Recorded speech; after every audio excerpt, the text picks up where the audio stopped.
and that's going to push towards the south side of our area. Live look over the bins. A temperature in Atlanta of 57. Down to the south, it's warmer. It's in the 60s and 70s down towards Eatonton and Macon. 50s in Atlanta for the next little while. Then into the afternoons, we're going to get into the 60s. Details on this wind chill situation. Yes, we're calling it a situation. That comes right here in a few minutes. Caitlin? All right, you have our attention for sure, Alex. Thanks so much. It is now 7:01 and a memorial 5K being held today in Athens honoring Laken Riley, the nursing student killed while running on UGA's campus back in 2024. Her killer, Jose Ibarra, sentenced to life in prison that same year. And Good Day's Kim Leffler has followed her story from the very beginning, joining us with more on what to expect this morning. Kim, good morning. Good morning, Caitlin. Well, as you can see here behind me, setup is underway for this 5K. This is right by the Tate parking deck. This, of course, is just one day before the 2-year anniversary of Laken Riley's death. The community coming together today for this 5K, as well as a memorial service. Laken Riley was last seen running on UGA's campus the morning of February 22nd, 2024. Her roommates called 911 when she never returned home. Police found her body hours later in a wooded area near Lake Herrick. Her killer, Jose Ibarra, entered the country illegally and was convicted of all counts against him, including malice murder. This sick, twisted, and evil coward showed no regard for Laken or human life. I hope this sentencing sets a precedent so it stops with Laken and fails to happen to anyone again. Since Riley's death, UGA has invested over $7 million to install call boxes, fencing, and improve lighting. Legislators also quickly took action. Representative Mike Collins introduced the Laken Riley Act in 2024, requiring ICE to detain illegal immigrants accused of crimes like theft or burglary. Riley's family joined President Trump as he signed that bill into law in January of 2025. To Laken's family, we will keep Laken's memory alive in our hearts forever, everyone's hearts. With today's action, her name will also live forever in the laws of our country, and this is a very important law. This is something that has brought Democrats and Republicans together. That's not easy to do. Laken did it. The Run for Your Life 5K is going to be starting in just about an hour at 8 o'clock. Check-in is going to begin here momentarily. And following the race, there's also going to be that memorial service. That is going to start at 10 a.m. We know Mike Collins will be speaking, as well as members of Laken Riley's family. We will, of course, keep you updated throughout the morning here on Good Day Atlanta, as well as Fox Local. Live this morning in Athens, Kim Leffler for Good Day Atlanta. Thanks for that update, Kim. We'll check in with you in just a little bit.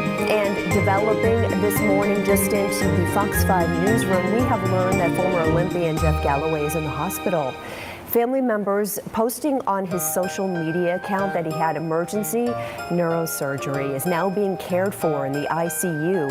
Now, over decades, millions of runners and walkers have read his books, attended his running school, joined his training process. He's been here on Good Day Atlanta so many times. Family members asking for fans and runners to send a video message of support. You can see that address on the bottom of your screen there, where you can do just that. Tribute.co/Jeff Galloway. Wishing him, his recovery team, well this morning. A cold case more than 8 years old finally coming to a close. The Paulding County Sheriff's Office says Heather Turner's death was not a homicide, but a suicide. Heather's DNA was recovered and identified on the trigger guard. It was the only DNA recovered off the gun. Heather Turner's hands tested positive for gunshot residue. The results of Andy's test, the GSR test, was negative. The travel pattern of the bullet, the close contact, are both consistent with a self-inflicted gunshot wound. And you heard the investigator mentioning Andy, Heather Turner's husband, who found her inside her home in Paulding County back in 2017. She'd been shot in the head, leading to a whole lot of speculation and rumors. But as you heard, her death ruled suicide.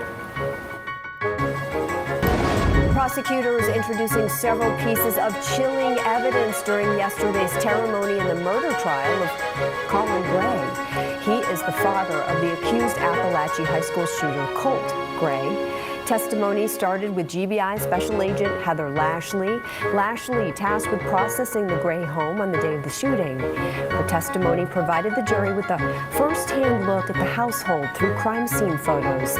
She said she found a cluster of photos of convicted school shooter Nicholas Cruz, the man behind the Parkland High School shooting, along with a weapon. I found a shotgun in the house as well as multiple boxes of shotgun shells, so yes, those would match. And I also found multiple different calibers of rifle ammunition. Colin's mom-in-law also testified to the family dynamics, says she saw the accused shooter keep the weapon in his room.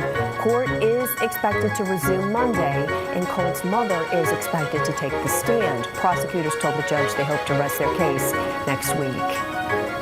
Judge Glenda Hatchett appearing in court yesterday, responding to a claim from the Georgia Sheriff's Association. Hatchett was ordered to pay attorney fees. This is after she dropped a lawsuit against the group. Former Bleckley County Sheriff Chris Akuti pleaded guilty to sexual battery for groping Hatchett in 2022 during a reception for the association. Hatchett had named the Georgia Sheriff's Association as part of her civil lawsuit over the incident, alleging negligence and liability on their part. However, the TV judge decided to withdraw the lawsuit recently, saying she wanted to put the whole incident behind her. Her legal team arguing the most recent fee request lacks merit and could discourage other victims from coming forward. I have literally heard from people in parts of the world who have reached out to me. I've heard from women who said, I never had the courage to do this, but because of you, I have now found my voice. And if I allow this to stand, it has a chilling impact on others who need to come forward. Judge Hatchett says her team will not be quiet on this issue. We'll keep you updated. And developing a Hall County high school teacher, soccer coach, arrested and charged with raping an underage family member. The Banks County Sheriff's Office arresting Felipe Esteban Nunez at his Gainesville home on February 13th. Investigators say the victim told them the alleged assaults happened between 2018 and 2019 in Banks County. Nunez has worked for Hall County Schools since 2024, teaching Spanish and coaching the JV boys soccer team at Chestatee High School. The district says he is now on administrative leave. A 21-year-old man recovering after police say he was shot here on MLK Drive.